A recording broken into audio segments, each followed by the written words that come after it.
A'udzubillahi minasyaitonirrajim. Bismillahirrahmanirrahim. Alhamdulillahirabbil alamin. Nahmaduhu wa nasta'inuhu wa nastahdihi wa nastaghfiruh wa na'udzubillahi min syururi anfusina wa min sayyiati a'malina. May yahdihillahu fala mudhillalah wa may yudlilhu fala hadiyalah. Nashhadu an la ilaha illallah wa nashhadu anna Muhammadan abduhu wa rasuluh. Allahumma salli ala sayidina Muhammad wa ala alihi wa sahbihi ajma'in. Alhamdulillah, bersyukur pada Allah Subhanahu wa taala, salawat dan salam kita panjatkan kepada Nabi kita sallallahu alaihi wasallam. Moga-moga Allah Subhanahu wa taala akan kurniakan kepada kita semua dengan limpahan rahmatnya, dengan kasihan belasnya dan juga pengampunan daripada Allah Subhanahu wa taala. Alhamdulillah, berjumpa lagi kita pada pagi ini dalam sesi tadabbur harian. Insya-Allah hari ini kita akan bersama-sama di muka surat yang ke-218. InsyaAllah hari ini kita akan bersama-sama mentadabbur surah Yunus ayat 79 sehingga ayat 88. Ayat 79 sehingga ayat 88 daripada surah Yunus. Terima kasih kepada sahabat-sahabat yang memberikan feedback suara dan juga gambar. Alhamdulillah. Jadi insyaAllah harapnya dapat kita semua membuka mushaf muka surat 218 bagaimana yang terpapar di hadapan kita insyaAllah. Jadi insyaAllah seperti biasa saya akan baca sedikit daripada apa yang ada di dalam daripada muka surat ini. Moga-moga Allah Subhanahu Wa Taala akan kurniakan kepada kita keberkatan dengan usaha kita yang sedikit ini insyaAllah. A'udzubillahi minasyaitonirrajim. Wa qala fir'aunu tuni bikulli sahirin alim. فلما جاء السحرة قال لهم موسى ألقوا ما أنتم ملقون. صدق الله العظيم. Alhamdulillah, saya bacakan tadi ayat 79 sehingga ayat yang ke-80 daripada muka surat 218 pada pagi ini.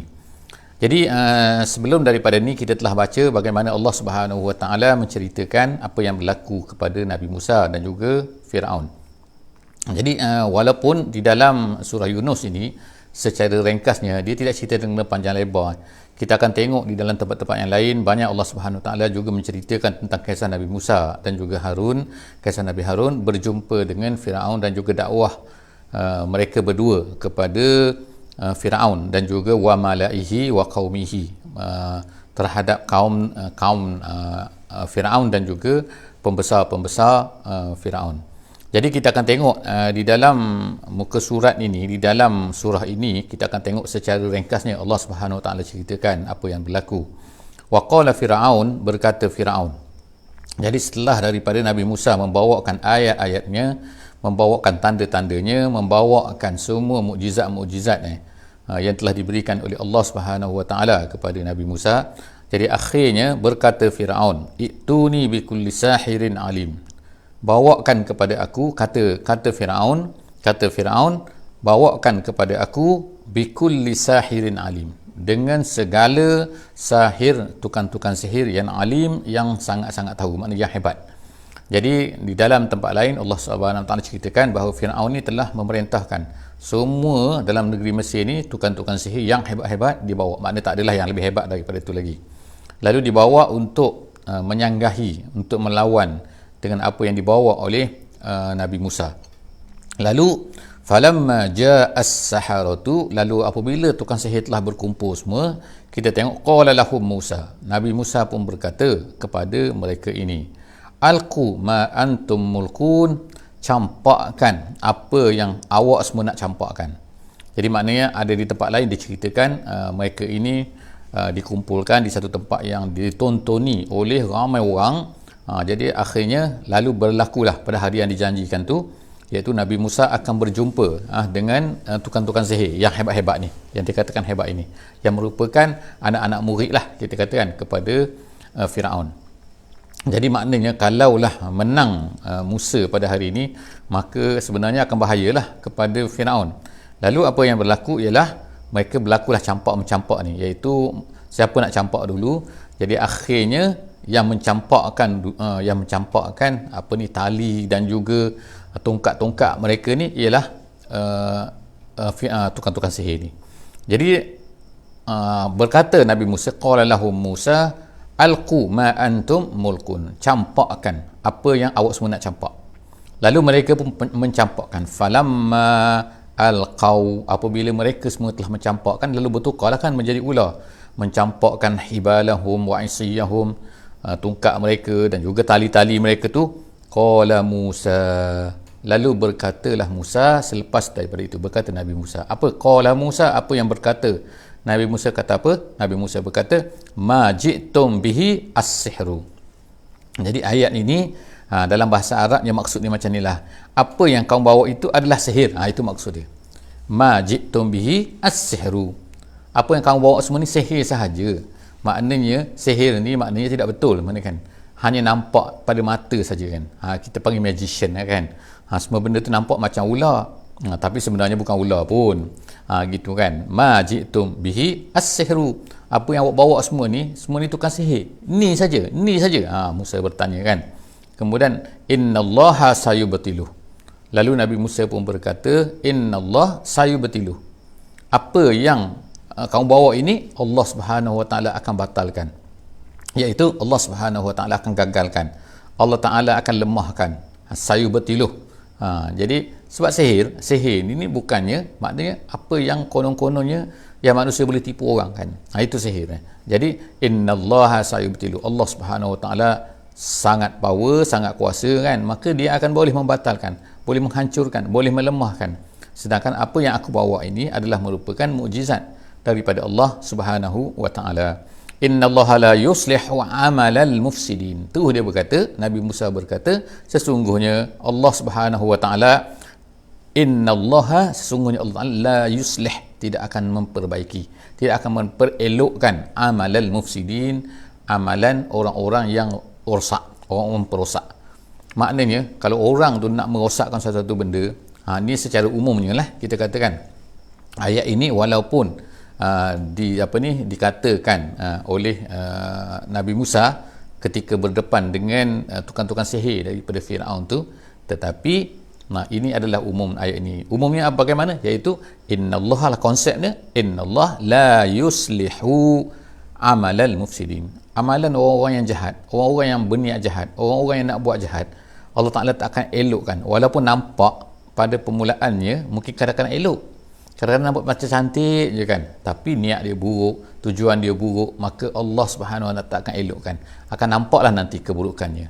Jadi apa yang berlaku selepas daripada tu ialah kita tahu kan dalam cerita, walaupun tidak dicerita di sini, walaupun tidak diceritakan di sini, tetapi yang kita tahu ialah mereka semua tu, tukang-tukang sihir itu telah masuk Islam. Dan setelah daripada masuk Islam, maka Firaun ini sangat-sangat marahlah. Macam mana boleh ikut Musa pula ni kan? Setelah daripada tongkat Nabi Musa ni yang bertukar menjadi ular dan makan semua tali-tali mereka tu, makan semua tungkat-tungkat mereka tu, lalu mereka semua beriman. Lalu kata Firaun, kamu beriman sebelum daripada aku beri izin. Tengok kan, Firaun konon-kononnya kan, dia nak beriman pun kena minta izin daripada dia juga. Jadi akhirnya dia telah memotong kaki dan juga tangan secara bersilang tangan kanan, kaki kiri dia potong, jahat tu kan. Kemudian dia gantungkan di pokok-pokok kurma. Tengok kan, itu yang dibuat oleh, tetapi orang-orang tukang sihir yang asalnya tukang sihir Firaun ini, mereka ni sangat kuat iman dia kan. Oleh kerana mereka tengok tu mukjizat yang berlaku depan mata mereka tu, mereka terus beriman dan tidak mengendahkan apa yang dikatakan oleh Firaun selepas daripada itu. Jadi itulah Allah SWT sebut wa yuhiqqullah. Allah Taala kata wa yuhiqqullahu al-haqqa wa yuhiqqullah al-haqqa. Allah Subhanahu Wa Taala akan membetulkan apa-apa yang benar. Membetulkan, yuhiqqu di sini maknanya yuthbit wa yuzhir, iaitu Allah Taala akan nampakkan, Allah Taala akan menangkan kebenaran. Wa yuhiqqullah al-haqqa. Allah Taala akan beri kemenangan kepada yang benar. Maknanya akhirnya walaupun pada permulaannya nampak macam kejahatan tu menang dan sebagainya, tidak kan. Allah Taala kata wa yuhiqqullahu al-haqqa bi kalimatihi, dengan ketetapannya dengan janjinya.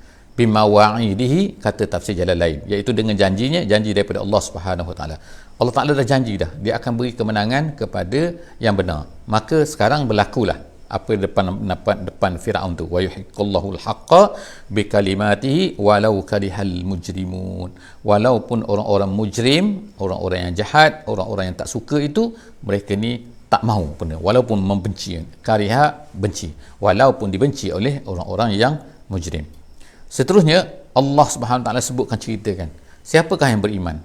Adakah Firaun beriman? Firaun tidak beriman, kecuali dah nak mati dah, dan lemas dah nak mati, Allah Taala tak terima lagi keimanan mereka kan. Tapi ada juga di kalangan kaum Firaun ini yang menjadi, kita tahu kan bahawa di Mesir pada masa itu ada dua kelompok. Yang pertama Bani Israel, yang keduanya adalah kaum Firaun, iaitu yang dipanggil sebagai Qibti kan. Jadi Allah SWT sebut sini, fama amana li Musa illa zurriyatun min qaumih. Tidak beriman, fama amana li Musa, tidak beriman kepada Musa, walaupun Musa dah tunjukkan kemenangan dia tu kan, tunjukkan mukjizat dia tu yang hebat tu kan, tapi tidak beriman. Fama amana li Musa, tidak beriman kepada Musa illa zurriyatun, melainkan zurriyah. Zurriyah sini ulama-ulama memberi kefahaman ni, maksudnya yang pertamanya ialah taifah.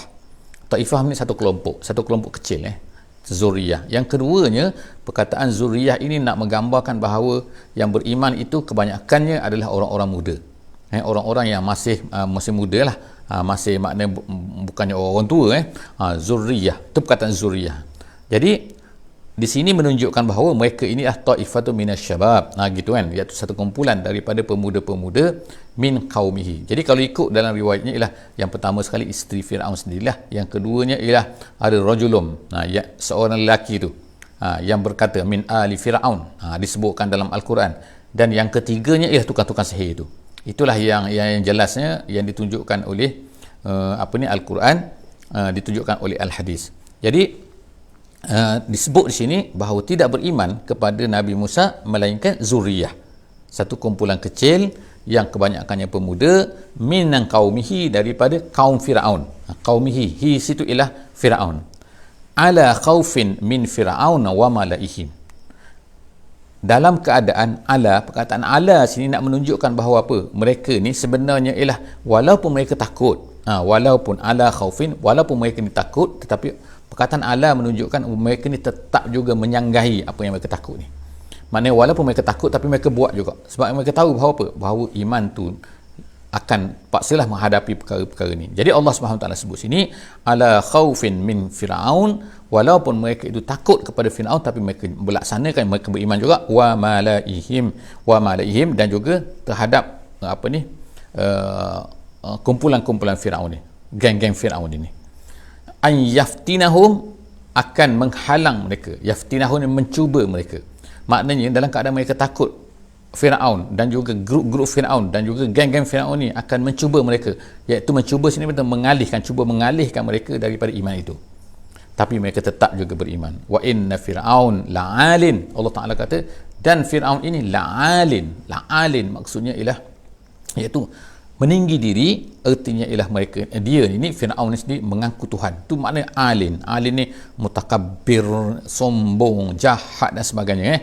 Meninggi diri, mengaku Tuhan fil ardi, iaitu di negeri Mesir pada masa tu. Kemudian wa innahu laminal musrifin, dan dia ni Firaun ni adalah merupakan orang-orang yang musrif. Musrif ni maknanya ialah orang-orang yang melampaui, yang tak patut. Kenapa? Kerana dia mengaku bahawa dia ni Tuhan ni. Mengaku ar-rububiyah, dia kata kan. Sedangkan dia ni apa sangat kan, dia manusia seperti biasa kan, darah merah lah kita kata kan, tak ada apa-apa, sakit juga, sakit perut juga kan, kulit lembut juga, mati juga kan. Jadi tapi memang Firaun ni Allah Ta'ala kata innahu laminal musrifin. Seterusnya Allah Subhanahu Wa Ta'ala menceritakan ayat 84. Kita tengok ayat 84. Allah Subhanahu Wa Ta'ala kata wa qala Musa ya qaum, berkatalah Musa, ya qaum, wahai kaumku, in kuntum amantum billahi fa'alaihi tawakkalu in kuntum muslimin. Jadi Allah Subhanahu Wa Ta'ala ceritakan, berkatalah Nabi Musa, berkatalah Musa, ya qaum, wahai kaumku, wahai orang-orang yang mengikutku, wahai orang-orang yang beriman denganku, in kuntum amantum, kalau kamu beriman dengan Allah, dia kata in kuntum amantum billahi fa'alaihi, maka ke atasnya tawakkalu, maka ke atasnya sahajalah kamu hendaklah bertawakal. Maknanya kamu tak boleh bertawakal kepada yang lain. Itu jadi di sini kan dalam ayat ni Nabi Musa mengajarkan kepada orang-orang yang mengikutnya, orang-orang yang beriman kepadanya, bahawa iman saja tu tak ada ertinya kalau tidak ada tawakal. Ertinya mesti kena ada tawakal. Mestilah tawakal tu menjadi salah satu daripada sifat iman. Apa guna kalau kita kata-kata kita ni beriman kepada Allah, tapi tiba-tiba kita tak bertawakal, kita tak berserah, kita tak menyandarkan dirinya, mengharapkan pertolongannya, bantuannya dan segalanya daripada Allah Subhanahu Wa Taala. Jadi oleh kerana itulah Nabi Musa mengajar fa'alaihi tawakkalu. Maka ke atasnya sahajalah, iaitu kepada Allah Subhanahu Wa Taala, hendaklah kamu bertawakal in kuntum muslimin, kalau kamu ni benar-benar muslim. Satu perkara yang cantik juga sebagaimana yang kita tengok dalam ayat 84 ni ialah perkataan yang digunakan, perkataan muslim. Maknanya sebelum daripada ni kita tengok kan, Nabi Nuh juga telah menggunakan perkataan muslim. Nabi Musa juga mengatakan bahawa in kuntum muslimin, kalau kamu ni muslim. Jadi erti di sini kita dah sebutkan bahawa perkataan muslim ini adalah menunjukkan kepada memberi makna tunduk kepada Allah Subhanahu Wa Taala. Jadi perkataan Islam, orangnya adalah muslim, tapi akidah mereka adalah Islam, iaitu tunduk kepada Allah Subhanahu Wa Taala. Pegangan mereka Islam. Jadi sebab itulah kita katakan bahawa agama-agama yang ada, agama Yahudi ke, agama Kristian ke, sebenarnya ialah mereka-mereka yang dah menyeleweng. Kalau mereka tu benar-benar ikut apa yang betul-betul yang diajar oleh Nabi-Nabi mereka, maka kita katakan bahawa mereka tu adalah Muslim. Dan mereka mesti masuk Islam selepas daripada itu. Apabila datangnya Nabi Muhammad sallallahu alaihi wasallam. Tapi kita tengokkan orang Yahudi tak nak ikut. Tak nak ikut. Apabila Nabi Musa datang, Nabi Isa datang, mereka tak nak ikut. Walaupun Nabi Isa itu daripada keturunan Bani Israel, mereka tak nak ikut. Habis itu mereka ikut siapa? Mereka ikut juga apa yang mereka nak tu. Mereka ikut juga rabbai-rabbai mereka tu kan, ketua-ketua agama mereka tu yang telah mengubah kitab-kitab Taurat tu. Jadi itulah yang berlaku pada mereka sebenarnya, sebab itulah mereka bukan lagi Muslim. Bukan lagi Muslim.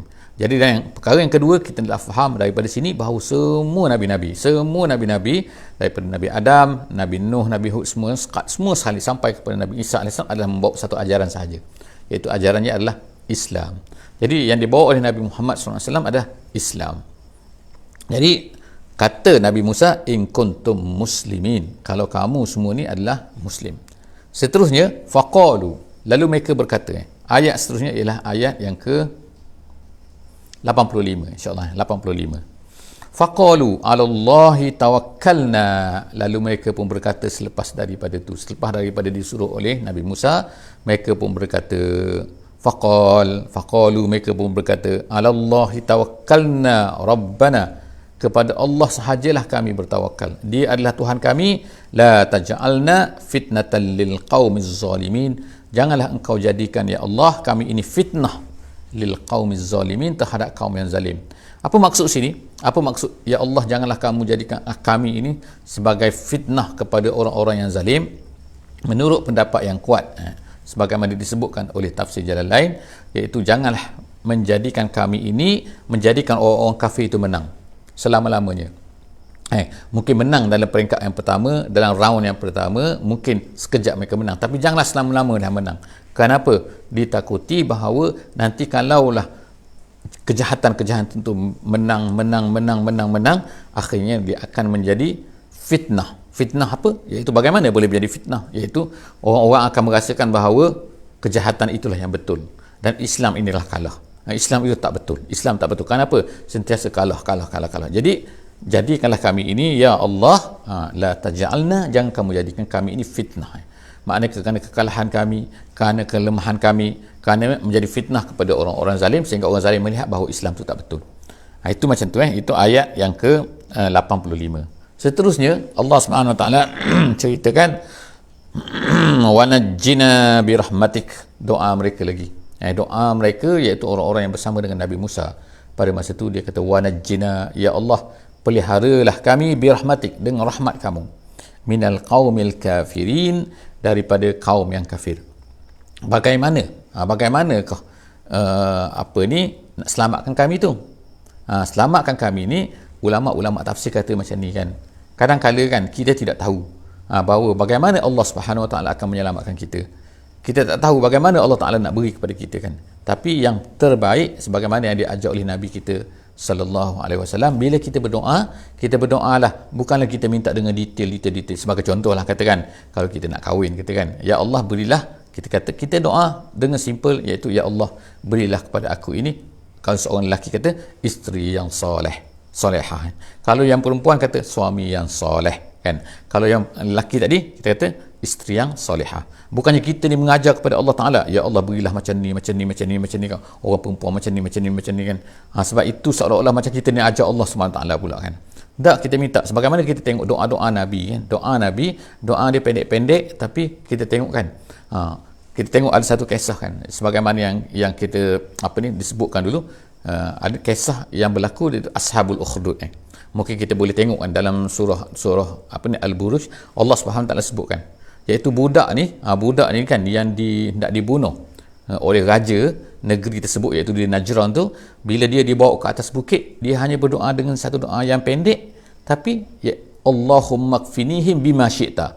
Doa dia lah, ya Allah berilah pertolonganmu kepada aku untuk menghadapi mereka ini dengan cara yang kau ketahui. Jadi begitulah doa kita kan. Kita minta kepada Allah Subhanahu Wa Taala, bukannya kita ajar Allah Subhanahu Wa Taala, tapi kita minta kepada Allah Taala peliharalah kita daripada azab neraka. Allah Taala berilah kepada kita syurga kan. Ya Allah berilah aku ni mudah untuk beramal. Allahumma habib ilal iman wa karrih ilal kufra wal fusuq wal isyan. Bencikanlah aku kepada kekufuran. Bukannya kita lah mengajar dengan detail-detail kan. Tapi Nabi SAW doa, tempat itulah doa dalam Quran, doa yang diajar oleh Nabi adalah doa yang terbaik sekali ya. Jadi ini ni kaum Nabi Musa ni yang beriman ni, mereka berkata wa najjina bi rahmatik, ya Allah selamatkanlah kami dengan rahmat kamu. Dengan bagaimana cara? Terpulang kepada engkau minal qaumil kafirin. Kemudian ayat yang ke-87 kita masuk ayat 87, wa auhayna ila Musa wa akhihi. Kemudian selepas daripada itu kami wahyukan kepada Nabi Musa wa akhihi, iaitu Nabi Harun, antabawwa'a, supaya kamu ini tabawwa'a ni maknanya mengambil, maknanya liqaumikuma bimisra, untuk kaum kamu kedua ni, iaitu orang yang bersama dengan kamu, untuk Bani Israel yang bersama pada masa itu bimisra di Mesir, buyutan, beberapa rumah, itu untuk mengambil beberapa rumah. Jadi di sini ayat ini banyak tafsirannya. Apakah yang dimaksudkan sini? Ada yang mengatakan bahawa di negeri Mesir pada masa itu, orang-orang Bani Israel ini terpaksa tinggal dengan orang-orang Kibti.